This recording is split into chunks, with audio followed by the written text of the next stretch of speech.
Hello मेरे प्यारे बच्चों, तो ये आपका फुल टेस्ट 1 आज 10 मार्च को हुआ है और होपफुली आपका एग्ज़ाम अच्छा गया होगा। और अगर थोड़ा एवरेज भी गया है आपका एग्ज़ाम तो आपको टेंशन लेने की ज़रूरत नहीं है, क्योंकि अभी बहुत टाइम है आपके पास अपने आप को इम्प्रूव करने का। तो टेस्ट देते रहे, प्रैक्टिस करते रहे, अपने आप को इम्प्रूव करते रहे। तो चलिए स्टार्ट करते हैं फुल टेस्ट 1 का सोल्यूशन। तो बच्चों, आप देख पा रहे हो, अगर मैं इस क्वेश्चन को बोलूँ, अगर मैं इस क्वेश्चन को आपको बताऊं, समझाऊं, तो आप देखिए सबसे पहले क्वेश्चन को सही ढंग से पढ़ना पड़ेगा आपको। सबसे पहले देखो बच्चों, क्वेश्चन को बोला क्या है, विच ऑफ द फॉलोइंग। क्वेश्चन में देखिए क्या बोला है बच्चों, विच of the following statement is incorrect. तो सबसे पहली बात है कि जब भी आपको पूछे करेक्ट इनकरेक्ट, तो जस्ट आप उसको क्या करो, अंडरलाइन करो, ताकि वो मिस्टेक आपसे ना हो। तो आपको इस क्वेश्चन में क्या पूछा है कि कौन सा इनकरेक्ट है, क्या पूछा है आपसे, कौन सा क्या है बच्चों, इनकरेक्ट है। तो आप मुझे बताओ, अगर आपसे ये पूछा है कि कौन सा इनकरेक्ट है, तो चलिए ऑप्शन नंबर 1 को पढ़ते हैं। क्या लिखा है बच्चों, oxygen oxygen double bond length in O3 molecule are intermediate between a double bond and single bond. लगता है मुझे ये करेक्ट है। कैसे? अगर मैं ओजोन का स्ट्रक्चर ड्रॉ करूं तो आपको पता है this is the structure of ozone. Ozone का स्ट्रक्चर ऐसे होता है ना बच्चों। तो आप मुझे बताओ, अगर ओजोन का स्ट्रक्चर ये है, तो आप ये देख पा रहे हो कि अगर मैं इसको ऐसे भी दिखा सकता हूं, आप देखिए, अब मैं इसको ऐसे भी दिखा सकता हूं, partial pi bond both side में, partial pi bond both side में। और आपको पता है कि ओजोन का बॉन्ड ऑर्डर भी 1.5 होता है। इसका मतलब है कि अगर बॉन्ड ऑर्डर 1 होता है, इसका मतलब है कि सिंगल बॉन्ड है। क्या है बच्चों, सिंगल बॉन्ड है। और ये 0.5 किस लिए आया, 0.5 इसलिए आया क्योंकि ये पार्शियल डबल बॉन्ड कैरेक्टर इसमें आ रहा है। तो जो पार्शियल पाई है उसके लिए यहां पे डेवलपमेंट हुआ है। तो आप देखिए क्वेश्चन में पूछा क्या है, पूछा है कि oxygen oxygen bond length in O3 molecule are intermediate between double bond and क्या, सिंगल बॉन्ड। बिल्कुल करेक्ट स्टेटमेंट। आपको पूछा क्या है, इनकरेक्ट। चलिए ऑप्शन नंबर 2 को पढ़ते हैं। किसको पढ़ते हैं, ऑप्शन नंबर 2 को। बोला है कि the number of hybrid orbital is equal to the number of atomic orbitals that get क्या, हाइब्रिडाइज। सही बात है। जैसे मान लो अगर आप बोलते हो sp3, क्या बोलते हो sp3, इसका मतलब क्या है, s मिक्स हुआ आपस में, px मिक्स हुआ, py मिक्स हुआ, और क्या मिक्स हुआ, pz मिक्स हुआ, तभी तो sp3 बना। तो बिल्कुल सही लिखा है। अब नेक्स्ट में बोल रहा है बाबू कि BF3 इज प्लेनर। क्या बोल रहा है, BF3 क्या है, प्लेनर है, और NH3 क्या है, पिरामिडल। तो आपको कभी ना कभी आपने ये पढ़ा होगा बच्चों, आपने पढ़ा होगा कि BF3 का अगर मैं स्ट्रक्चर ड्रॉ करूं तो ये होता है BF3, है ना। और ये आपको दिख रहा है sp2 हाइब्रिडाइज्ड है, मतलब ये है ट्राइगोनल प्लेनर। ट्राइगोनल क्या बाबा, प्लेनर, है ना। और अगर मैं NH3 की बात करूं तो आपको पता है कि NH3 का स्ट्रक्चर ऐसे बनता है, और they have pyramidal shape, they have pyramidal shape. तो आप वापस चलते हैं क्वेश्चन में। तो ये बिल्कुल सही है, ये भी सही है, ये भी सही है, और ये भी सही है। तो ये तो पता चल गया कि option number 4 is the correct choice. आइए देखते हैं कैसे। लिखा है PCl5 bond dipole of all 5 Cl bond are equal. नहीं, क्यों? क्योंकि अगर बच्चों मैं PCl5 का स्ट्रक्चर की बात करूं तो ये स्ट्रक्चर होता है PCl5 का, ठीक है। और आपको पता है कि ये दोनों एक्सियल बॉन्ड होता है। क्या होता है, एक्सियल। और ये तीनों होता है इक्वेटोरियल। क्या होता है बच्चों, इक्वेटोरियल। तो आपको पता है ये बात कि जो एक्सियल बॉन्ड लेंथ होता है, एक्सियल बॉन्ड लेंथ जो होता है उसका बॉन्ड लेंथ ज्यादा होता है। मतलब ये जो एक्सियल बॉन्ड लेंथ है, इसका बॉन्ड लेंथ क्या है, हाइयर, किससे, इक्वेटोरियल से। तो देखिए क्या लिखा है, लिखा है जो एक्सियल है वो क्या, लॉन्गर है एंड वीकर है। अब देखो क्या लिखा, all the PCl bonds length are not equal, their bond polarity will also be क्या, डिफरेंट। अगर बॉन्ड लेंथ ही चेंज हो जाएगा, अगर बॉन्ड लेंथ ही चेंज हो जाएगा, तो जो बॉन्ड का पोलैरिटी है जो डेवलप होगा प्लस माइनस, वो भी क्या हो जाएगा, अलग हो जाएगा। तो आइए पढ़ते हैं क्या लिखा है। In PCl5 bond dipoles of all 5 phosphorus chlorine bonds are equal. लेकिन ये इक्वल नहीं होगा, इसीलिए ऑप्शन नंबर 4 इज द क्या, करेक्ट चॉइस, क्योंकि आपको इनकरेक्ट पूछा हुआ है। आगे बढ़ते हैं बच्चों, क्वेश्चन नंबर 52। ये बहुत ही समझने वाला क्वेश्चन है और बहुत सिंपल भी है, तो मैं आपको तुरंत समझा सकता हूं। देखो क्या लिखा है क्वेश्चन में, लिखा है which one among the following will have the shortest metal carbon bond length, यही पूछा है। सबसे पहले आप यहां देखो क्या पूछा है, मेटल और कार्बन के बीच में बॉन्ड लेंथ क्या होना चाहिए, शॉर्टेस्ट होना चाहिए, है ना। तो सबसे पहले आप ये देखो, ये मेटल है और ये कार्बोनिल है, मतलब ये मेटल कार्बोनिल है, ये मेटल है और ये कार्बोनिल है, ये मेटल है और ये कार्बोनिल है, ये मेटल है और ये कार्बोनिल है। तो आपको पता होगा कि जब मेटल और कार्बोनिल सिनर्जिक बॉन्डिंग का फॉर्मेशन करता है, क्या करता है बाबू, सिनर्जिक बॉन्डिंग। देखो कैसे, सबसे पहले बताओ, अगर ये कार्बोनिल लिगेंड है, क्या है बच्चों, अगर ये कार्बोनिल क्या है, लिगेंड है, तो ये क्या करेगा, मेटल को लोन पेयर डोनेट करेगा। बिल्कुल सही बात है, लिगेंड का काम ही होता है कि मेटल को लोन पेयर डोनेट करना। उसके बाद क्या होता है, सिनर्जिक बॉन्डिंग के अंदर क्या होता है, अब ये मेटल वापस इसको इलेक्ट्रॉन डोनेट करता है। ठीक है बच्चों, इतना समझ में आ रही है आपको बात। तो बच्चों आप सोचिए कि जब लिगेंड है कार्बोनिल और इसने लोन पे डोनेट किया मेटल को, तो मेटल वापस इसको डोनेट किया, तो मेटल जब डोनेट करेगा तो इसके पास इलेक्ट्रॉन डेंसिटी हाइयर होना चाहिए, तभी तो ये वापस देगा। तो आप देखिए यहां वेनेडियम पे जो चार्ज है वो है -1, क्योंकि कार्बोनिल तो न्यूट्रल होता है। यहां पे मैग्नीज पे चार्ज है +1, यहां पे क्रोमियम पे चार्ज है 0, यहां पे आयरन पे चार्ज है +2। तो आप ये देख पा रहे हो कि जो वेनेडियम है, क्या है, वेनेडियम, इस पे नेगेटिव चार्ज है। और आपको पता है कि अगर नेगेटिव चार्ज है मतलब यहां पे जो इलेक्ट्रॉन डेंसिटी है वो क्या है बच्चों, ज्यादा है। तो अगर आप बताइए, अगर यहां पे इलेक्ट्रॉन डेंसिटी अगर ज्यादा है तभी तो ये इसको वापस डोनेट करेगा, है ना बच्चों। तो आपको क्या पूछा था कि जो मेटल कार्बन के बीच में बॉन्ड लेंथ क्या होना चाहिए, शॉर्टेस्ट। तो सोचिए बॉन्ड लेंथ शॉर्टेस्ट कब होगा, जब ये वापस इसको इलेक्ट्रॉन देगा। जितना वापस इलेक्ट्रॉन देगा उतना कार्बन और मेटल क्या रहेगा, क्लोज रहेगा, उसका बॉन्ड लेंथ उतना क्या रहेगा, शॉर्टेस्ट रहेगा। यही है भैया, option number 1 is the correct choice. आगे बढ़ते हैं बच्चों। अब देखिए बच्चों, ये क्वेश्चन है बच्चों केमिकल इक्विलिब्रियम का, और बहुत ही सिंपल क्वेश्चन है, फॉर्मूला बेस्ड क्वेश्चन है। तो होपफुली आपने इस क्वेश्चन को बनाया होगा, और अगर आपने सही बनाया है तो कमेंट करें। फॉर द रिएक्शन, देखो बच्चों रिएक्शन दिया है, ए और बी मिलके क्या बना रहा है, ए बी बना रहा है। अब लिखा है if the equilibrium constant KC, if the equilibrium constant क्या बच्चों, केसी। तो आप देखिए जो केसी है वो है 10⁵, बोलिए केसी क्या है, 10⁵। और जो टेम्परेचर देख रहे हो वो कितना है बच्चों, 300 क्या है, केल्विन है। तो आप देखिए आपको इक्विलिब्रियम कांस्टेंट केसी दिया हुआ है ना, और आपको क्या निकालना है बच्चों, आपको निकालना है ये डेल्टा जी नॉट, है ना।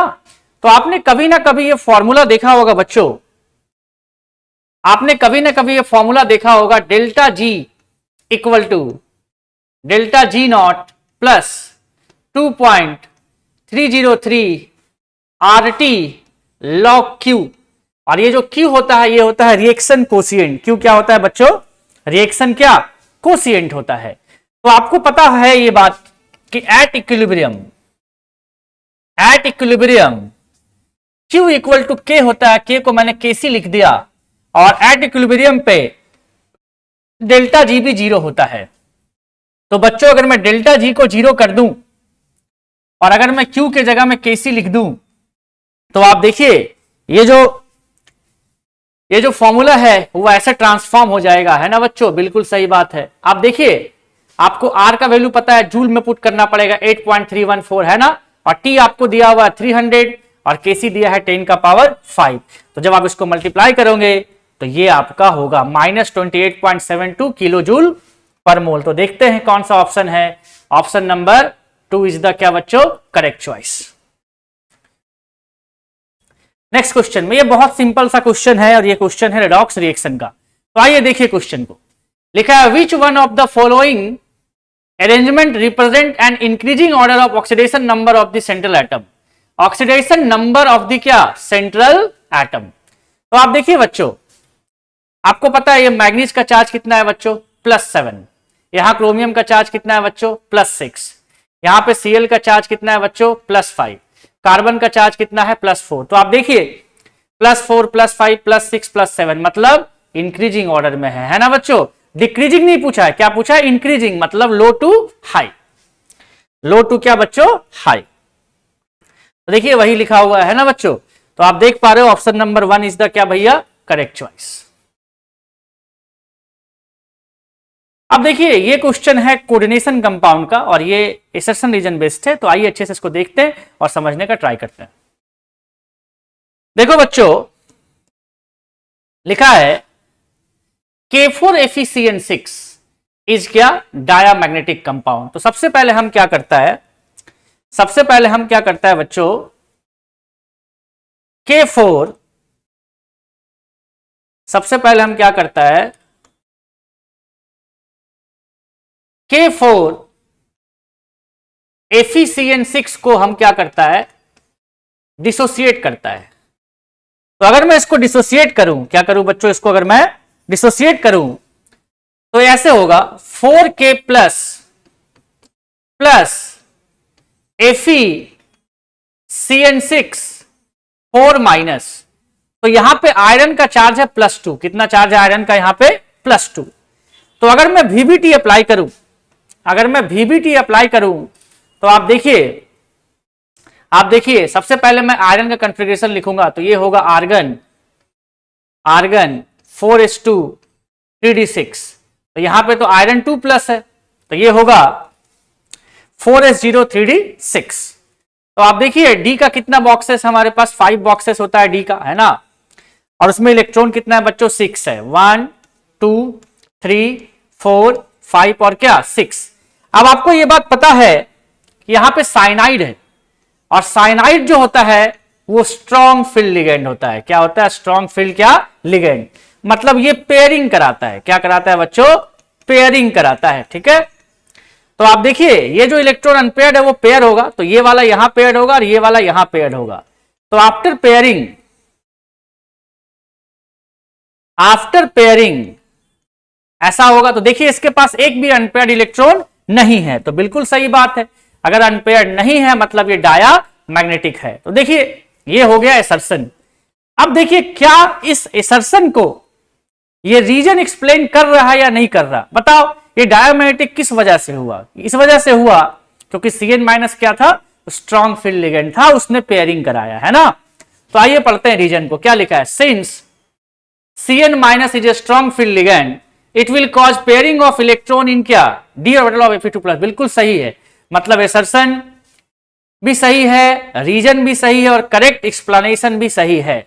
तो क्या है, both assertion and reason are correct and reason is the correct explanation of assertion. तो आपको समझ में आ रहा होगा कि ये कैसे करेक्ट हुआ बच्चों, है ना। तो चलो बच्चों अब देखते हैं क्वेश्चन नंबर 56। तो आप देख पा रहे हो कि इस क्वेश्चन में अगर मैं बोलूं तो आप देखिए इस क्वेश्चन में क्या बोला है बच्चों, बोला है match the compound given list 1 with type 2, है ना, सही बात है। तो आप देखो बच्चों यहां नंबरिंग अगर मैं करूं तो 1 2 3 4, है ना बच्चों। यहां नंबरिंग करूं तो 1 2 3, है ना बच्चों। तो आप ये देख पा रहे हो कि OH का पोजीशन चेंज हो गया। क्या हो गया, पोजीशन चेंज। लेकिन आप देखिए यहां PCC कितने कार्बन का है बच्चों, 3 कार्बन का है। और यहां PCC कितने कार्बन का है, 4 कार्बन का है। अब आप यहां देखो ध्यान से, 1 2 3 4। यहां देखो 1 2 3 4। तो देखिए PCC का लेंथ क्या है बच्चों, सेम है, बस क्या चेंज हो रहा है बताओ, OH का पोजीशन चेंज हुआ। मतलब ये है पोजीशन आइसोमर। क्या है बच्चों, पोजीशन आइसोमर, है ना। तो आप देख पा रहे हो कि जो B है वो B का क्या है, 1 है ना। अब आप देखो, अभी जस्ट मैं बोला कि PCC यहां पे क्या हो रहा है बच्चों, यहां पे कार्बन कितना है, सॉरी यहां पे कार्बन 1 2 3 और 4 है। यहां पे कार्बन कितना है, 1 2 3 4 है। लेकिन यहां कार्बन एक 5 भी है बच्चों। तो आप देख पा रहे हो कि यहाँ पे 5 कार्बन और यहाँ पे कितना कार्बन है 4, तो ये तो आइसोमर नहीं हो सकता, ये क्या हो जाएगा बच्चों होमोलोगस। क्यों? दोनों में CH2 का डिफरेंस आ रहा है। कितने का आ रहा है डिफरेंस बच्चों? CH2 का। तो आप देख पा रहे हो कि A का क्या हो जाएगा 3 हो जाएगा, A का क्या हो जाएगा बच्चों 3 हो जाएगा। अब इधर देखिए, अब यहां देखिए बच्चों, ठीक है 1 2 3 4 है ना बच्चों, 1 2 क्या 3। तो आप देखिए यहां पे चेन कितने कार्बन का है बच्चों 4 कार्बन का, और यहां कितने का है 3 कार्बन का। फॉर्मूला भी सेम है, मतलब ये चेन आइसोमर हो जाएगा। तो बताइए सी का क्या आ जाएगा बच्चों 2 आ जाएगा, है ना। अब ये देख पा रहे हो ये तो फेनोलिक है और ये अल्कोहलिक है, तो ये फंक्शनल आइसोमर हो जाएगा। तो बताइए ये डी का क्या हो जाएगा बच्चों 4। तो आप देख पा रहे हो कि ए का 3 है, तो ये तो गया। बी का क्या है, बी का 1 है, तो ऑप्शन नंबर 1 इज द क्या बच्चों, option number 1 is the correct choice. तो बच्चों आप देख पा रहे हो कि जस्ट ये होमोलोगस क्यों हुआ, CH2 का डिफरेंस है और फॉर्मूला ही चेंज हो गया। तो अगर मॉलिक्यूलर फॉर्मूला ही चेंज हो जाए तो कभी आइसोमर नहीं हो सकता। अब मूव करते हैं क्वेश्चन नंबर 57 की तरफ। तो आइए देखिए 57 जो क्वेश्चन है ये मेरा स्टेटमेंट बेस्ड क्वेश्चन है बच्चों। तो आप देखिए यहां पे स्टेटमेंट 1 है और 2 लिखा हुआ है, तो आइए 1 को पढ़ते हैं। तो लिखा है एराइल हैलाइड गिव्स ऑर्थो और क्या लिखा है बच्चों, ऑर्थो और para substituted product on electrophilic substitution क्या रिएक्शन। तो आप देखिए अगर मैं एराइल हैलाइड की बात करूं, किसकी बात करूं एराइल हैलाइड की, तो आप ये देख पा रहे हो कि जो हैलाइड है ये लोन पेयर है, मतलब ये प्लस एम ग्रुप है। क्या है? Plus M group. और आपको पता है कि अगर आपको प्रोडक्ट लिखना है, अगर ये इलेक्ट्रोफाइल है तो ये कहां जाएगा ऑर्थो और कहां जाएगा बच्चों पैरा पे। तो वही बात बोल रहा है। उसके बाद आपको पता है, ये हर बच्चे को पता है कि aryl halide are less reactive towards nucleophilic substitution reaction. क्यों? क्योंकि ये कहां जाता है बच्चों रेजोनेंस में, तो यहां से ये रिमूव होना नहीं चाहता, यहां से बाहर निकलना नहीं चाहता, तो न्यूक्लियोफाइल यहां पे सब्स्टिट्यूट नहीं होता। तो क्या होगा, स्टेटमेंट 1 भी करेक्ट है और 2 भी क्या है करेक्ट है। तो बताओ क्या लिखेगा, बोथ 1 और 2 आर क्या करेक्ट। चलिए आगे मूव करते हैं। बहुत सिंपल सा क्वेश्चन है, तो आप देखिए इस क्वेश्चन को। बोला है कि the correct order of first ion enthalpy is represented by, आपको पता है कौन सी गीत सुनाऊं प्यारे, है ना, कार्बन सिलिकॉन, है ना, आप देख पा रहे हो, है ना, जर्मेनियम। तो आपको पता है कि top to bottom size increases, ionisation energy क्या होगा बच्चों बोलो डिक्रीजेज। तो बोले कौन सा हो जाएगा, कौन सी गीत सुनाओ हो गया, top to bottom size increases, ionisation energy क्या डिक्रीजेज। चलिए अब देखो बच्चों ये है डुमास मेथड का, किसका है बच्चों डुमास मेथड का। तो बाबा ये क्वेश्चन अच्छा है, इजी भी है और ऐसे क्वेश्चन एग्जाम में आते हैं, तो एटलीस्ट इस क्वेश्चन को आप अच्छे से प्रैक्टिस करके जाना एग्जाम में। हो सकता है मे बी ऐसा डायरेक्टली इनडायरेक्टली क्वेश्चन आपके सामने रिपीट हो सके। तो आइए देखिए क्या लिखा है क्वेश्चन में बच्चों। लिखा है in Dumas method for estimation of nitrogen, क्या कर रहे हो आप नाइट्रोजन को एस्टिमेट कर रहे हो कितना होगा उसका अमाउंट। बोलता है कि 0.4 gram of an organic compound gave 80 ml of nitrogen, है ना, collected at temperature 600 kelvin temperature and 730 mm pressure. तो बोलता है कि the percentage composition of nitrogen in the compound, मतलब उस कंपाउंड में नाइट्रोजन का क्या परसेंटेज अमाउंट होगा। तो बच्चों सबसे पहले देखिए यहां लिखा है एक्वस टेंशन, क्या लिखा है, तो एक्वस टेंशन एक तरह का प्रेशर होता है, आप देख लो इसका यूनिट दिया हुआ है। तो 600 केल्विन में कितना एक्वस टेंशन है बच्चों 30 mm है। तो आप देखिए तो सबसे पहले आप जो क्वेश्चन में लिखा हुआ था volume of nitrogen collected at 600 kelvin and 730 mm pressure कितना कलेक्ट किया था 80 ml, है ना। तो देखिए यहां पे एक टर्म आता है एक्चुअल प्रेशर, क्या आता है एक्चुअल प्रेशर।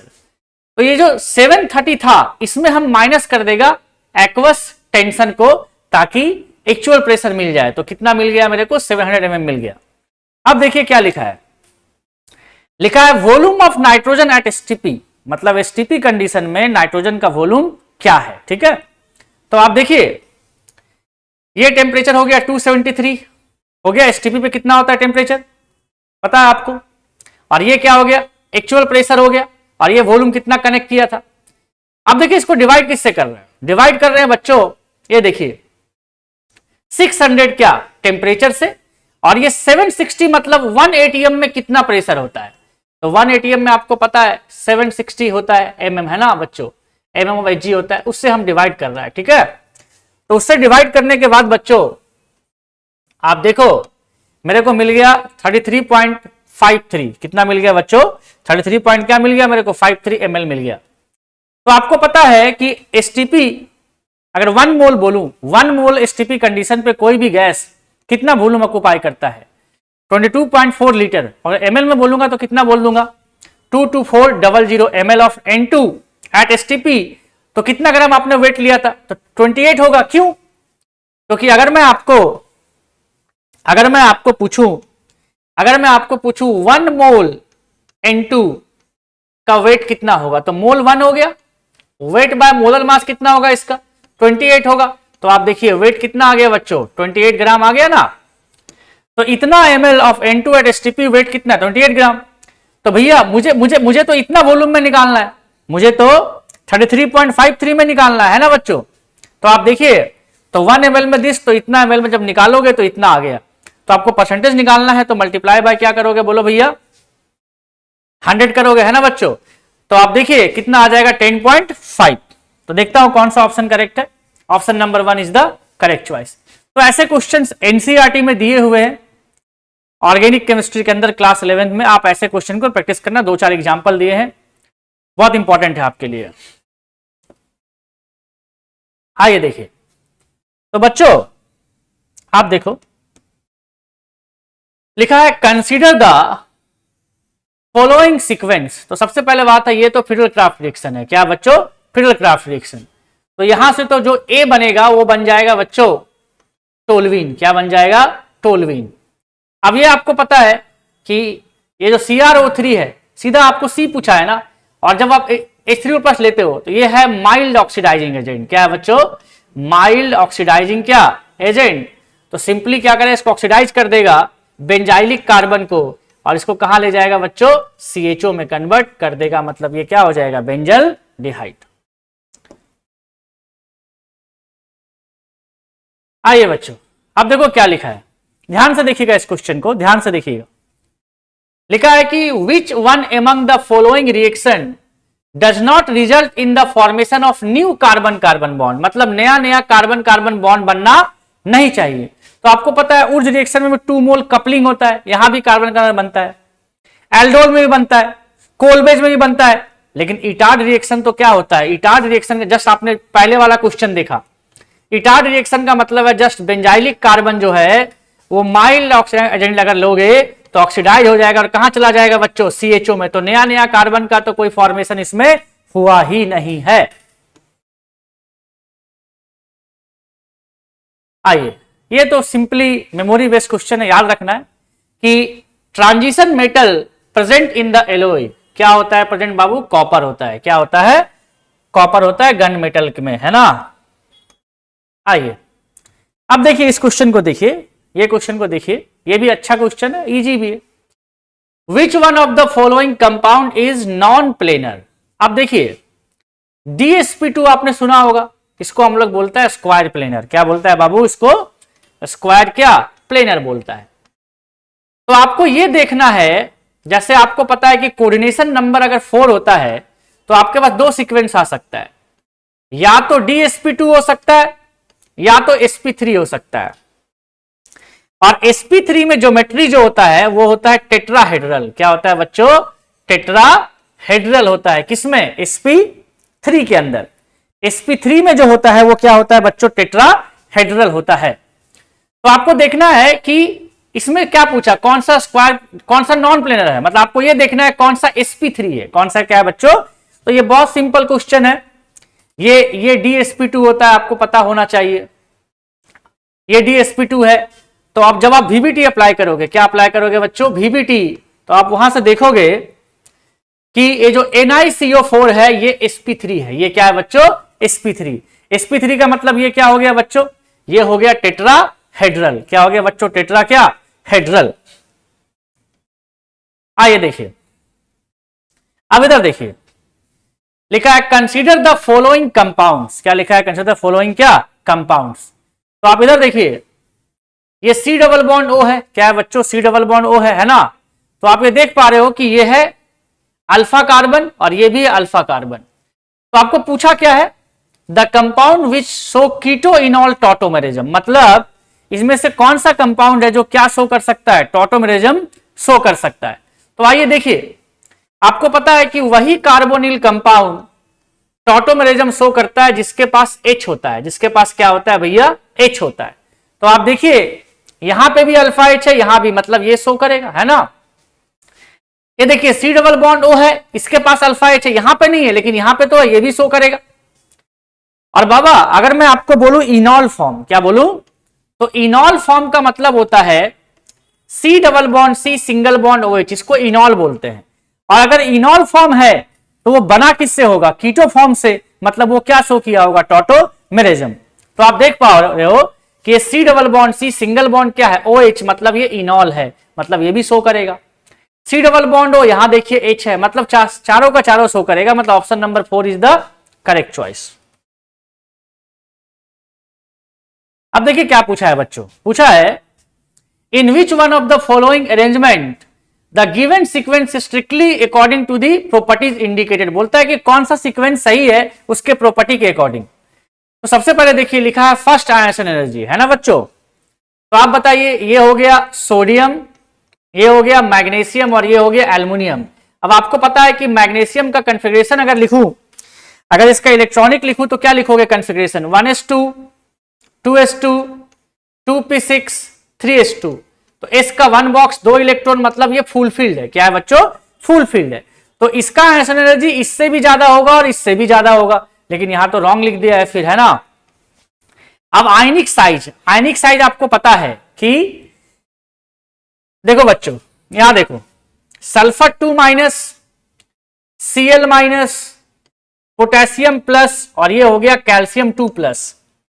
तो देखो बच्चों, यहां इलेक्ट्रॉन है 18, यहां भी है 18, यहां भी है 18 और यहां भी क्या है बच्चों? 18। तो ये सारे आइसो इलेक्ट्रॉनिक है। क्या है? Iso electronic. तो आपको पता है कि अगर आइसो इलेक्ट्रॉनिक सब्सटेंसेस होते हैं तो जितना नेगेटिव चार्ज होगा उतना उसका रेडियस क्या होगा? बड़ा होगा। तो बच्चों सबसे बड़ा रेडियस किसका होगा? H2 माइनस का, फिर Cl माइनस, फिर K प्लस, फिर कैल्शियम क्या? 2 प्लस। तो ये मेरा करेक्ट ऑप्शन हो गया। अब ये लिखा हुआ है कि नेगेटिव इलेक्ट्रॉन गेन इंथैल्पी, मतलब समझ ही रहे हो आप, इलेक्ट्रॉन एफिनिटी, है ना? तो ऑक्सीजन फैमिली में सल्फर का हाईएस्ट होता है, मतलब ये भी रॉन्ग है। इलेक्ट्रोनेगेटिविटी F के बाद तो O आता है, Cl, भी रॉन्ग है, मतलब option number 2 is the correct choice. अब देखिए बच्चों, लिखा है, अब ये क्वेश्चन केमिकल बॉन्डिंग का एमओटी से है, मॉलिक्यूलर ऑर्बिटल थ्योरी से है। देखिए क्या लिखा है, लिखा है during the conversion of O2 into O2 minus. तो देखिए ध्यान से देखिए बच्चों, जब ये O2 कन्वर्ट हुआ है O2 माइनस में, तो यहां पे इलेक्ट्रॉन कितना है बच्चों? 16 है, और यहां पे इलेक्ट्रॉन कितना है? 17 है। तो सबसे पहले अगर मैं O2 का कॉन्फ़िगरेशन लिखूं तो क्या लिखूंगा? Sigma 1s2, sigma star 1s2, sigma 2s2, sigma star 2s2, sigma 2pz2, फिर आएगा पाई 2px equal to pi 2py, दोनों में दो दो इलेक्ट्रॉन होगा।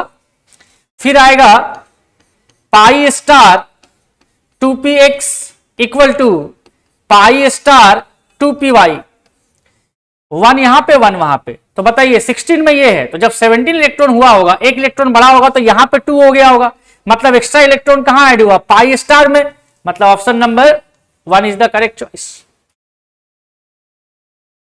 अब देखो बच्चों, बहुत सिंपल सा क्वेश्चन है केमिकल काइनेटिक्स से। क्या पूछा है? The half life for a first order reaction which takes 4 seconds for 30% completion. तो आपको पता है KT इक्वल टू क्या होता है बच्चों?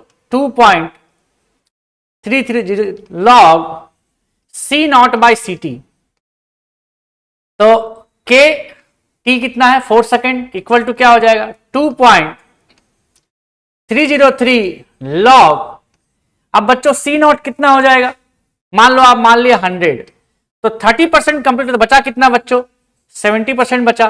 तो आप देखिए अब ये log 10/7 का वैल्यू आपको दिया हुआ है, तो इसको पुट करोगे तो यहां से k निकल जाएगा, और जब k निकल जाएगा तो आप क्या फॉर्मूला लगा दोगे, t half life equal to 0.693 क्या बच्चों k, यहां से क्या निकल जाएगा हाफ लाइफ। सिंपल सा क्वेश्चन है। तो देखिए कितना आ रहा है 7.77 सेकेंड आ रहा है। Option number 4 is the correct choice. तो होपफुली आप मेरे वीडियो सोल्यूशन को समझ पा रहे होंगे, और अगर नहीं समझ पा रहे हो तो ट्राई करो समझने का, क्योंकि हर क्वेश्चन पे फोकस करना है बच्चों, क्योंकि कौन सा क्वेश्चन आपके एग्जाम में आएगा वो मैं भी नहीं जानता, आप भी नहीं जानते हो, तो ईच एंड एवरी क्वेश्चन आपके लिए बहुत इंपॉर्टेंट है। अब देखिए 68 देखिए क्या लिखा है बच्चों, molar conductivity for weak electrolyte shows a sharp decrease, मतलब बहुत ज्यादा शार्पली डिक्रीज करता है when the electrolytic solution is diluted। अब देखिए रीजन क्या लिखा है, for weak electrolyte degree of dissociation increases with dilution of solution. तो सबसे पहली बात है कि आपको ये ग्राफ पता होना चाहिए, तभी आप बना पाओगे। ये एनसीईआरटी में ये ग्राफ दिया हुआ है, अगर आपको नहीं आता तो आप देख सकते हो, वहां पे इलेक्ट्रोकेमिस्ट्री के अंदर एनसीईआरटी में भी ग्राफ देख सकते हो। तो ये है मोलर कंडक्टिविटी वर्सेस ये है रूट ओवर कंसंट्रेशन। ओके, ये ग्राफ है। तो देखिए स्ट्रॉन्ग इलेक्ट्रोलाइट का शार्पली क्या करता है, डिक्रीज करता है, लेकिन वीक इलेक्ट्रोलाइट का शार्पली डिक्रीज नहीं करता, ये चेंज होता रहता है, कभी ज्यादा कभी कम, कभी ज्यादा कभी कम।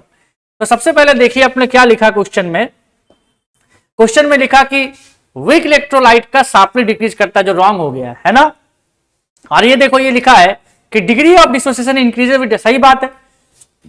अगर डाइल्यूशन करेंगे, क्या करेंगे बच्चों, डाइल्यूशन करेंगे, इसका मतलब वॉल्यूम ऐड करेंगे, तो वॉल्यूम बढ़ाएंगे तो इलेक्ट्रोलाइट क्या होगा, ज्यादा ब्रेक होगा, तो जितना ज्यादा ब्रेक होगा इलेक्ट्रोलाइट उतना उसका अल्फा क्या होगा, हाइयर। मतलब जो असर्शन है वो इनकरेक्ट है और रीजन करेक्ट है, तो option number 4 is the correct choice. अब देखो क्या लिखा है बच्चों, ध्यान से देखिए, लिखा है कंसीडर द फॉलोइंग स्टेटमेंट, बोलता है कि पैरानाइट्रोफेनॉल, पैरानाइट्रोफेनॉल, तो आप ये देख पा रहे हो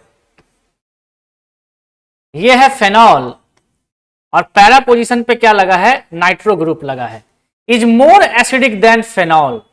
तो मुझे तो ऐसा लगता है कि ये करेक्ट है, क्योंकि ये आपको पता है कि ये NO2 ग्रुप जो है ये -M ग्रुप है और -I ग्रुप भी है, तो ये क्या करेगा यहाँ पे, ये क्या करेगा यहाँ पे इलेक्ट्रॉन डेंसिटी को कम कर देगा, और अगर इलेक्ट्रॉन डेंसिटी अगर कम हो जाएगा तो एसिडिक स्ट्रेंथ ज्यादा हो जाएगा, मतलब ये करेक्ट है। फिर लिखा है oxidation of phenol with chromic acid proceed A conjugated diketone. अगर आपको ये रिएक्शन पता होगा तो आप आराम से बता पाओगे इसका आंसर।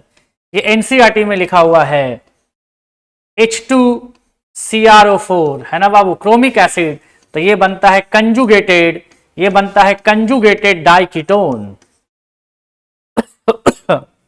मतलब ये भी करेक्ट है, ये भी करेक्ट है।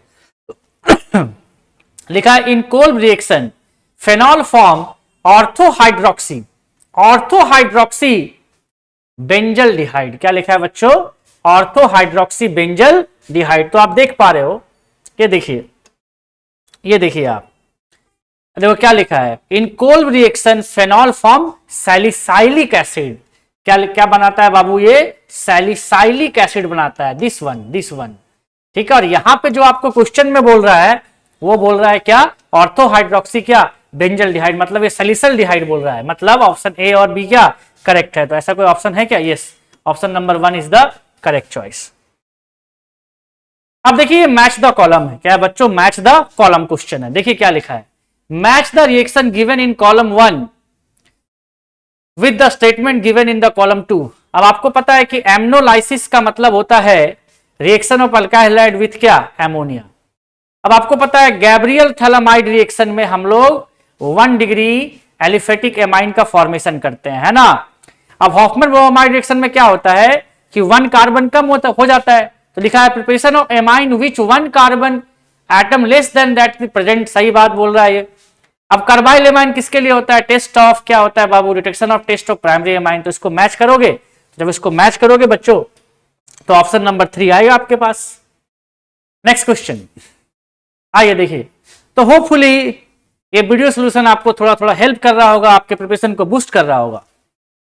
तो बच्चों क्या लिखा है? According to the diagram given below the value of delta H for the. देखिए सिंपल सी बात है, आपको पता है delta H enthalpy change equal to होता है activation energy of forward minus activation energy of क्या बच्चों? बैकवर्ड। तो आप बताओ, ये फॉरवर्ड है और ये क्या है?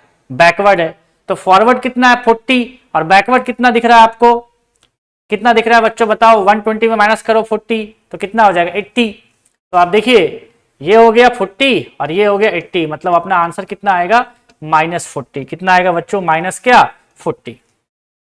अब देखिए ये क्वेश्चन कंसंट्रेशन टर्म का है, सॉल्यूशन चैप्टर से बोल सकते हो आप। बोला an antifreeze mixture contains 40% ethylene glycol. कितना है उसमें? 40% इथाइलिन ग्लाइकोल है। ठीक है, मतलब 100 ग्राम अगर सोल्यूशन होगा उसमें 40 ग्राम कौन होगा? इथाइलिन ग्लाइकोल होगा। बाय वेट, मतलब वेट बाय वेट की बात कर रहा है। In the aqueous solution if the density of the solution आपको दिया है 1.05 gram per ml, then what is the molar concentration of solution. तो देखिए इसका सिंपल सा क्वेश्चन है। कंसीडर 100 ग्राम सोल्यूशन मान लिया मैंने, 40 ग्राम कौन है? इथाइलिन ग्लाइकोल है। तो मोल्स निकाल लिया इसका, 40 ग्राम बाय मोलर मास। आप बोलोगे सर इथाइलिन ग्लाइकोल क्या होता है? ये होता है CH2OH, CH2OH, this is ethylene glycol. तो इसका मोलर मास निकाल के देखोगे तो कितना आएगा? 62 आएगा। तो ये मोल आ गया। अब आपको पता है कि डेंसिटी इक्वल टू क्या होता है? Mass by volume. तो वॉल्यूम इक्वल टू क्या होगा? Mass by density. तो यहां से क्या आ गया? वॉल्यूम आ गया। तो जब आपको वॉल्यूम आया तो ml में आया, क्योंकि डेंसिटी कहां था? ml में था। तो अब यहां से कहां चेंज कर दिया? लीटर में चेंज हो गया ये। तो मोलारिटी इक्वल टू क्या होता है? मोल बाय वॉल्यूम इन लीटर। तो जब निकालोगे तो 6.77 आएगा। तो कौन सा ऑप्शन होगा बच्चों? Option number 1 is the correct choice. आइए अब देखिए सिंपल सा क्वेश्चन है बच्चों। आपको ये पता है कि जब अल्कोहल में आप SOCl2 लेते हो तो ये क्या बन जाता है बच्चों? CH3CH2 क्या हो जाएगा? Cl हो जाएगा, है ना बच्चों। अब यहाँ पे KCN लोगे तो ये क्या हो जाएगा? CH3CH2CN हो जाएगा। अब बच्चों इसका करेंगे हाइड्रोलाइसिस, तो साइनाइड कहाँ चेंज हो जाता है? कार्बोक्सिलिक एसिड में, ये आपको पता है। अब बच्चों अब अगर आप यहाँ पे क्या ले रहे हो? रेड फास्फोरस और क्या? Br2। तो आपको पता है ये है HVZ रिएक्शन, हेल-वोलार्ड जेलेंस्की रिएक्शन। तो ये क्या करता है? जो COOH है उसका जो अल्फा कार्बन है वहां पे Br चला जाएगा। तो क्या हो जाएगा बच्चों? CH3CH और यहां पे क्या हो जाएगा? Br लग जाएगा COO। ऐसा कोई ऑप्शन है क्या? हाँ है, option number 2 is the correct choice. अब देखिए ये क्वेश्चन मुझे लगता है कि अच्छा क्वेश्चन है, आप इसको थोड़ा दिमाग में रखना, मे बी ऐसा क्वेश्चन एग्जाम में आ सकता है नीट में। Which of the following will give positive Tollens test. आपको पता है जितने भी एल्डिहाइड है वो सारे टेस्ट क्या देते हैं? देते हैं पॉजिटिव टेस्ट। लेकिन जो सेमी एसिटल होते हैं, क्या होते हैं? Semi acetal. इसका मतलब होता है बच्चों, ये देखिए इस कार्बन से क्या लगा है? O लगा है और यहां से भी O लगा है। अब इस O के साथ अगर अल्काइल है और यहां पे H है तो इसको बोलते हैं सेमी एसिटल। क्या बोलते हैं बच्चों? Semi acetal. तो आप देखिए क्या इस कार्बन से O लगा है, यहां पे H है, इस कार्बन से O लगा है, इसके साथ क्या लगा है? कार्बन, मतलब ये क्या है?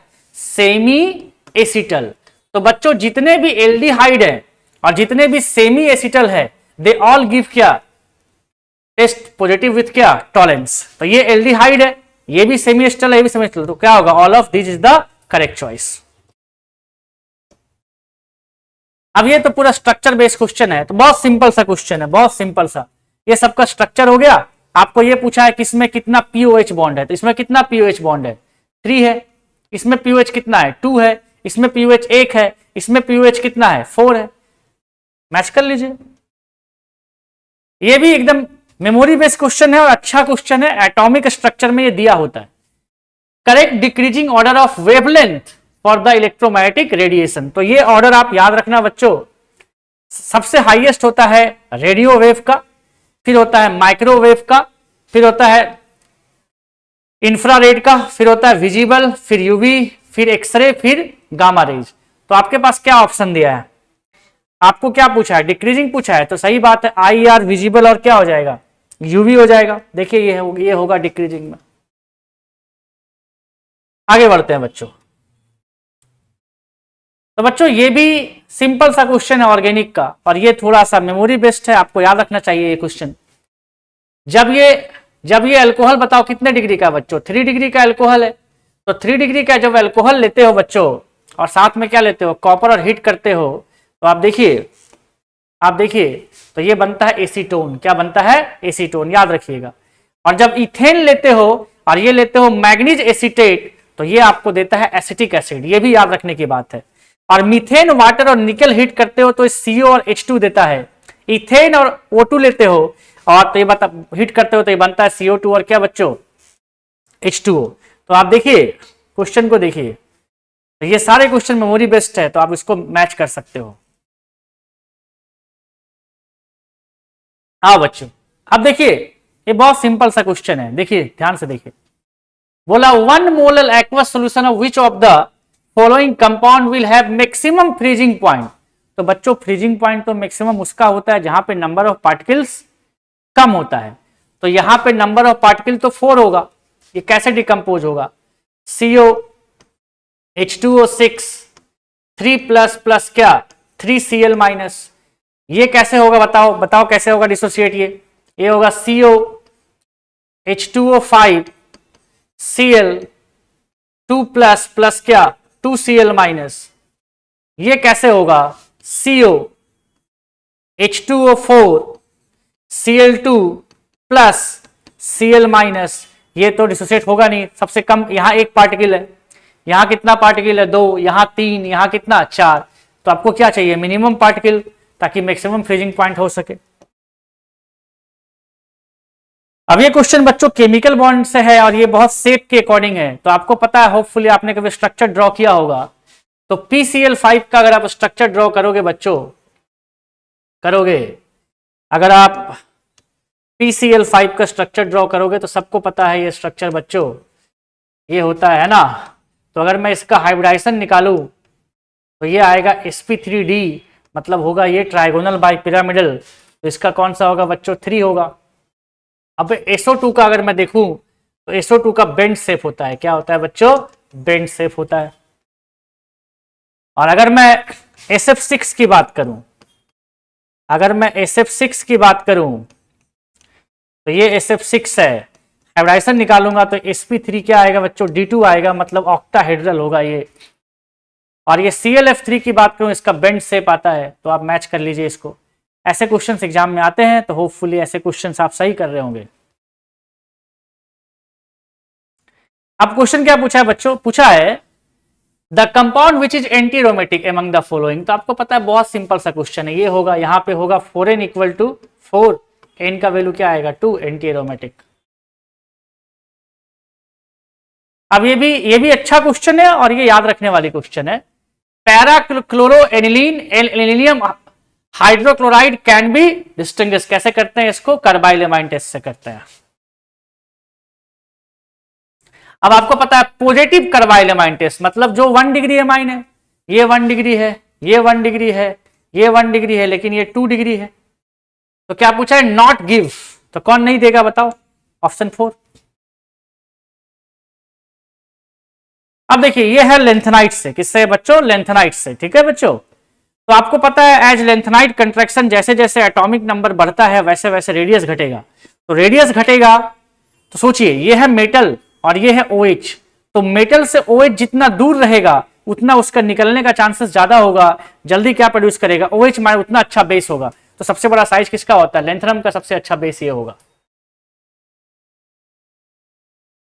अब देखिए ये क्वेश्चन है थर्मोकेमिस्ट्री से, थोड़ा कैलकुलेशन है, तो चलिए फास्ट करते हैं कैलकुलेशन को। तो सबसे पहले क्वेश्चन को रीड करते हैं। क्वेश्चन क्या लिखा है बच्चों, लिखा है the enthalpy change for the hydration. इसका दिया हुआ है आपको इंथैल्पी चेंज कितना दिया है, -71.50 किलो कैलोरी पर मोल। अब बोला if the enthalpy vaporisation of water, इतना दिया हुआ है। तो बोला है कि the enthalpy change for the क्या, हाइड्रेशन, इसका पूछा है आपको, है ना। तो आइए देखिए, सिंपल है। इसका आपको गिवन है इक्वेशन नंबर 1 बोला, इसका आपको गिवन है इक्वेशन नंबर 2 बोला, तो इक्वेशन नंबर 2 को 5 से मल्टीप्लाई करके उसमें ऐड कर देते हैं तो ये मिलता है हमको। ठीक है बच्चों, तो जो मिलता है वही हमारा आंसर होता है। बहुत सिंपल सा क्वेश्चन है बच्चों। अब बोला है कि आईयूपीएसी नेम ऑफ क्या बच्चों, कैटेकॉल। सबसे पहले बात है कैटेकॉल का स्ट्रक्चर पता होना चाहिए। ये कैटेकॉल होता है तो इसका नेम क्या हो जाएगा बताओ बाबू, बेंजीन 1,2 क्या, डायोल। बहुत सिंपल सा क्वेश्चन। अब ये आते हैं सेक्शन बी में। कहा आते हैं बच्चों, सेक्शन बी में। तो आपको पता है बच्चों कि ये क्वेश्चन एटॉमिक स्ट्रक्चर का है। अब बहुत सिंपल सा क्वेश्चन है। लेमडा इक्वल टू क्या लगा दोगे आप, h बाई क्या, mb। क्या लगा दोगे, h बाई mb। आप देखिए डेविग्यू wavelength of a particle of mass आपको दिया हुआ है, स्पीड भी दिया हुआ है, आपको निकालना क्या है, लेमडा। सिंपल सा क्वेश्चन था। तो जब कैलकुलेशन करोगे तो 0.01 एंगस्ट्रॉम आएगा। ठीक है बच्चों,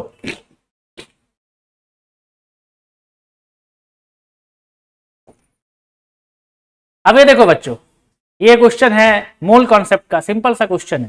क्वेश्चन क्या पूछा है बच्चों, the maximum number of oxygen atom among the following. कहां पे maximum number of oxygen atom है।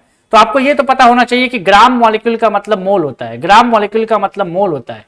तो भाई बच्चों, तो आप देखिए 1 ग्राम मॉलिक्यूल ऑफ H2SO4 इसका मतलब है 1.5 मोल ऑफ H2SO4। तो आप देखिए, तो यहां बताइए कितना ऑक्सीजन है, 4 है, तो 4 से मल्टीप्लाई कर देंगे इसको, है ना। तो क्या बोलोगे, 6 मोल ऑफ ऑक्सीजन एटम है। तो आपको पता है कि 6 मोल है। तो ऑक्सीजन एटम अगर पूछोगे किससे मल्टीप्लाई करोगे, एवोगाड्रोस नंबर से। तो यहाँ पे 6 Na आ गया atom of oxygen. Similarly KMnO4 का कितना आ रहा है, 40 Na आ रहा है। 18 ml कितना आ रहा है, 18 ग्राम आ रहा है। इसको कहाँ चेंज कर दिया, 1 मोल में। 1 मोल मतलब कितना एटम, Na एटम, है ना बच्चों। तो आप देख पा रहे हो कि 40 Na जो है वो सबसे हाईएस्ट नंबर ऑफ क्या है बच्चों, एटम है ऑक्सीजन का, है ना। तो ये सिंपल सा क्वेश्चन था। तो कौन सा ऑप्शन हो जा रहा है बच्चों हमारा, ऑप्शन नंबर कहां पे आ रहा है, 3 ऑक्सीजन मॉलिक्यूल्स ना। हाँ ओके, ऑक्सीजन क्या बच्चों मॉलिक्यूल कहां आ रहा है, 40 आ रहा है ना बच्चों। तो ये आपका ऑप्शन नंबर कौन सा, 3 इज द क्या करेक्ट चॉइस। तो आप देख पा रहे हो ये सिंपल सा क्वेश्चन है। आपको पता है, आपने पढ़ा है कि जब भी क्या लिखा होता है ग्राम मॉलिक्यूल, उसका मतलब क्या होता है, वो मोल होता है। ग्राम एटम का मतलब भी क्या होता है, मोल होता है। ग्राम मोल का मतलब भी क्या होता है, मोल होता है। तो सिंपली आप, चलो एक मैं आपको दिखा देता हूं कैसे करते हैं। तो देखिए यहां से क्या है, आप बोल सकते हो कि 1.5 जो मोल है वो किसका है बच्चों, H2SO4 का है। ठीक है, आप बोल सकते हो। तो आप बताइए कि 1.5 मोल है H2SO4 का, उसमें कितना ऑक्सीजन है, 4। तो बताइए 6 मोल होगा ना इसमें 6 मोल ऑक्सीजन होगा कि नहीं होगा। तो 6 मोल ऑक्सीजन होगा किसमें, H2SO4 में होगा कि नहीं होगा। तो आप बताइए मुझे, 6 मोल आ गया तो आपको एटम चाहिए, तो किससे मल्टीप्लाई करोगे Na से ना। सिंपल सा क्वेश्चन है बच्चों। अब देखिए ये क्या लिखा है बच्चों, कंसीडर द क्या फॉलोइंग रिएक्शन सीक्वेंस, है ना। तो आप देखिए आपको समझ में आ रहा होगा, आपको समझ NaOH है, CO2 है और ये क्या H+ है। याद कीजिए इसको यूज कर रहे थे हम लोग कोल्ब रिएक्शन में। कहा यूज किए थे हम लोग, कोल्ब क्या रिएक्शन में। तो आइए देखिए, तो देखिए ए तो आपको समझ में आ रहा है कि फेनॉल बनेगा। ए तो क्या बनेगा, फेनॉल। क्यों, याद कीजिए आप, हम लोग किया था क्यूमीन हाइड्रोपेरोक्साइड, कुछ याद आ रही है आपको बात। तो ये देखिए ये याद है क्यूमीन, ये जब O2 लोगे तो क्या बन जाएगा, ये याद कीजिए। O2 लोगे तो क्या बन जाएगा, याद कीजिए क्यूमीन हाइड्रो क्या पेरोक्साइड। कुछ याद आ रही है आपको बात। फिर जब वहां पे H2O H+ लोगे तो याद है ये एसीटोन बाहर निकल के OH यहाँ पे आ गया था, है ना बच्चों। तो ये फेनॉल बन गया, है ना। तो ए तो क्या बन गया, फेनॉल। अब उसके बाद अगर ये लोते हो तो ऑर्थो पोजिशन पे क्या बन लग जाता है, COOH। तो ए तो क्या होगा, हमको क्या पूछा है, बी पूछा है, तो बी ऑर्थो पे क्या लग जाएगा, COOH। Very simple question. अब ये देखिए बच्चों, ये है चैप्टर सॉल्यूशन से, तो ये डेविएशन के ऊपर क्वेश्चन है। देखिए ध्यान से, the vapour pressure of A solution of 2 liquid A, P0A दिया हुआ है, उसका मोल फ्रैक्शन दिया है, P0B दिया है, मोल फ्रैक्शन भी दिया है। तो सबसे पहले हम इसका PS निकाल लेते हैं या PT निकाल लेते हैं, जिसको आप, तो जब PT निकाला तो कितना आया बच्चों, 104 mm आया। लेकिन आप देखिए क्वेश्चन में आपको दिया है कि 100 मिला, मतलब लॉजिकली कितना आना चाहिए था, 104 mm प्रेशर आना चाहिए, उससे कम मिला। तो पता है जो प्रेशर आपने एक्सपेक्ट किया था उससे कम मिला, इसका मतलब डेविएशन क्या है, नेगेटिव है, कंप्रेस हो चुके हैं मॉलिक्यूल। अब देखिए ये क्वेश्चन क्या पूछा है, बोला है diborane can be prepared by the following reaction. ये हो गया सोडियम बोरोहाइड्राइड है ना, और ये BF3 लिया तो क्या बना, NaBH4 और क्या बना, डाइबोरेन बना। तो अब देखिए क्या बोलता है, if the reaction has a 70% yield, कितना है 70% ही प्रोडक्ट बनाता है, तो हाउ मेनी मोल्स ऑफ क्या NaBH4 should be used with access, तो ये तो एक्सेस हो गया, मतलब कैलकुलेशन इससे ही होगा। तो आप देखिए यूज्ड क्या लिखा है, use with excess BF3 in order to obtain 0.2 mole of B2H6। तो देखिए सिंपल सा क्वेश्चन, 3 मोल में इतना मोल, या ऐसा बोल सकते हैं 2 मोल में ये 3 मोल ले रहे हैं, तो 1 मोल में कितना होगा, आइए देखिए कैलकुलेशन देखिए क्या लिखा है। लिख रहा है कि to obtain 2 mole of B2H6 NaBH4 required 3 mole, सही बात है। टू ऑब्टेन कितना 0.2 मोल आपको चाहिए, तो ये क्या होगा 3/2 इंटू 0.2 कितना 0.3 आ जाएगा। अब बोलता है कि बिकॉज द एल्ड इज 70%, क्या बोलता है 70%। तो चलिए इधर देखिए, तो एल 70% है, तो x मान लीजिए कि x जो है आपको निकालना है, तो x इंटू 70/100 इंटू कितना आया 0.3 आया, तो यहां से x कितना आ गया 0.429 मोल्स। आइए देखिए, अब ये सिंपल सा क्वेश्चन है, ध्यान से देखिएगा। देखो मैं थोड़ा फास्ट बना रहा हूं क्योंकि आपका टाइम ज्यादा मैं किल करना नहीं चाहता कि नहीं 2 आवर्स आप वीडियो देख रहे हो, just I am giving the hint and solutions in a short manner of time. The energy absorbed by the each molecule A2 of substance is इतना and bond energy इतना। तो आप बताओ, जैसे मान लो A2 मॉलिक्यूल है तो A है ना, इसका बॉन्ड एनर्जी है। अब मैंने यहां एनर्जी दिया, तो देखिए एनर्जी दिया ज्यादा और इसका बॉन्ड एनर्जी कम है, तो जो एनर्जी बच जाएगा वो ब्रेक डाउन हो जाएगा, और जो ब्रेक डाउन होकर एनर्जी ये बाहर लेके निकलेगा वही कहां कन्वर्ट होगा, काइनेटिक एनर्जी में, है ना।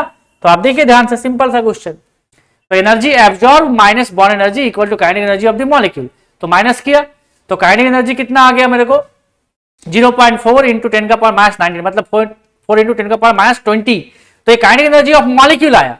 अब मुझे क्वेश्चन में क्या पूछा है, पर एटम पूछा है। क्या पूछा है बच्चों, पर क्या एटम, तो A2 में कितना एटम था 2 से डिवाइड कर देना है इसको। अब देखिए ये सिंपल सा क्वेश्चन है, KP/KC का क्वेश्चन है। तो आपको पता है कि Kp इक्वल टू क्या होता है बच्चों, KC RT का पावर क्या डेल्टा Ng, है ना बच्चों। तो बताइए तो Kp/KC का रेशियो क्या हो जाएगा, RT का पावर डेल्टा Ng हो जाएगा। तो डेल्टा Ng अगर ज्यादा तो Kp/KC का रेशियो भी क्या होगा ज्यादा। तो एक बार मैक्सिमम पूछा और एक बार क्या पूछा मिनिमम, तो एक बार डेल्टा Ng ज्यादा और एक बार डेल्टा Ng क्या कम। तो यहां पर डेल्टा Ng कितना है 1 है, यहां डेल्टा Ng कितना है -1 है, यहां डेल्टा Ng कितना है 0, यहां डेल्टा Ng कितना है 2 है। तो आपको मैक्सिमम किस में मिला, डी में मिला, और मिनिमम किस में मिला, बी में। डी और B, option number 2 is the correct choice. अब आपको पता है ये है सिस्प्लेटिन ट्रांसप्लेटिन, है ना, PTNH3 2Cl2, आपको पता है कि ये GI शो करता है ना। अब ये आप देखिए NiCl4, ये तो भैया आपको पता है ये sp3 आता है, क्या आता है sp3। तो आप देखिए ये PTNH3 twice Cl2 सो GI देख ही पा रहे हो, सिस है और ये क्या है ट्रांस, और ये sp3 मतलब टेट्राहेड्रल है। तो आप यहां से देख पाते हो बच्चों कि ये तो सही है लेकिन ये क्या है रॉन्ग है। Statement 1 is correct but statement 2 is क्या incorrect. Option number 1 is the correct choice. आइए बच्चों, ये बायोमोलिक्यूल से क्वेश्चन है, अच्छा क्वेश्चन है, आप इसको दिमाग में रखना, एग्जाम में आ सकता है बच्चों। आइए देखिए, alpha D glucose and beta D fructose are anomers of each other. सही बात है, एनोमर्स तो होता है, ये पता है आपको। अब देखिए मेल्टिंग पॉइंट आपको पता होना चाहिए। Melting point of alpha form of glucose कितना होता है 419 केल्विन, और बीटा फॉर्म का कितना होता है 423। तो पता चल गया कि बीटा का ज्यादा है अल्फा से। तो यहां पे क्या लिखा है, the melting point of alpha form of glucose is more than beta. तो रॉन्ग हो गया ना रीजन, तो बस असर्शन ए ही करेक्ट है ना। तो क्या लिखोगे, assertion A is correct, reason is क्या incorrect. Option 3 is the correct choice. अब ये देखो, ये कार्बोकेटाइन है, स्टेबलाइज थ्रू क्या हो रहा है बच्चों, रेजोनेंस हो रहा है। ये भी स्टेबलाइज थ्रू किससे हो रहा है, रेजोनेंस, लेकिन यहां मोर रेजोनेंस है ना बच्चों। ये भी रेजोनेंस हो रहा है, लेकिन आप बताओ बच्चों, यहां रेजोनेंस हो रहा है लोन पेयर वर्सेस पॉजिटिव, और यहां हो रहा है पाई वर्सेस पॉजिटिव। तो लोन पेयर जो पाई इलेक्ट्रॉन देगा वो तो अनबाउंडेड है, तो उसका इलेक्ट्रॉन डेंसिटी क्या होगा, ज्यादा होगा, मतलब ये ज्यादा स्टेबलाइज करेगा। तो पहले कौन आएगा बच्चों 3, फिर यहां मोर रेजोनेंस है, यहां लेस रेजोनेंस है, फिर कौन आएगा 2, फिर कौन आएगा 1।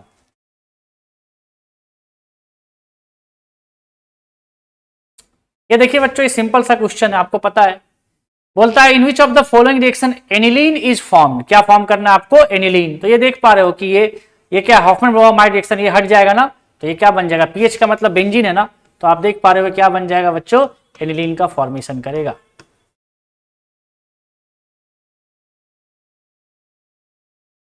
अब ये देख पा रहे हो कि आईयूपीएसी नेम पूछा गया कोऑर्डिनेशन कंपाउंड से, तो ये है इथिलीन डायमीन और ये बाइडेंटेड लिगेंड है, तो यहां ट्राई यूज नहीं करेंगे, क्या यूज करेंगे, ट्रिस। क्या यूज करेंगे बच्चों, ट्रिस।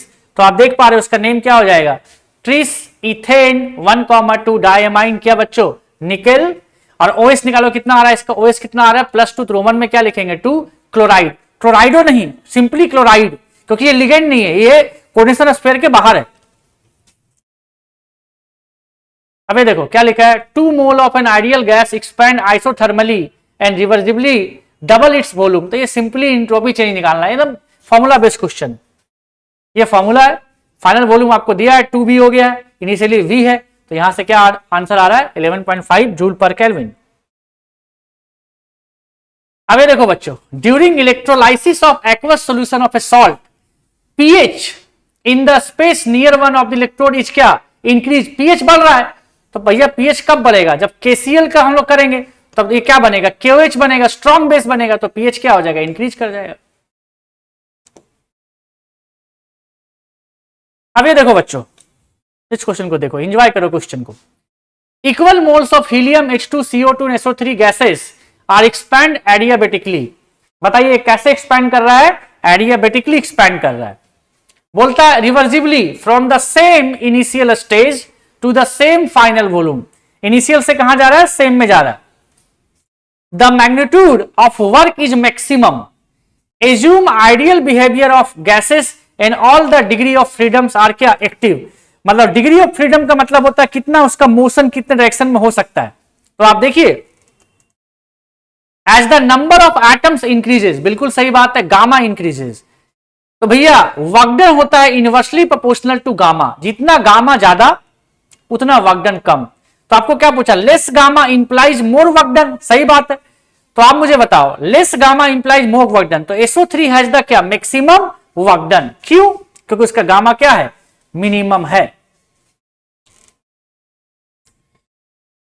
तो बच्चों इसी के साथ मैंने बहुत कम टाइम में आपके सॉल्यूशन को प्रोवाइड किया है। तो अगर आपको अच्छा लगे सॉल्यूशन को तो लाइक करें, सब्सक्राइब करें। Thank you.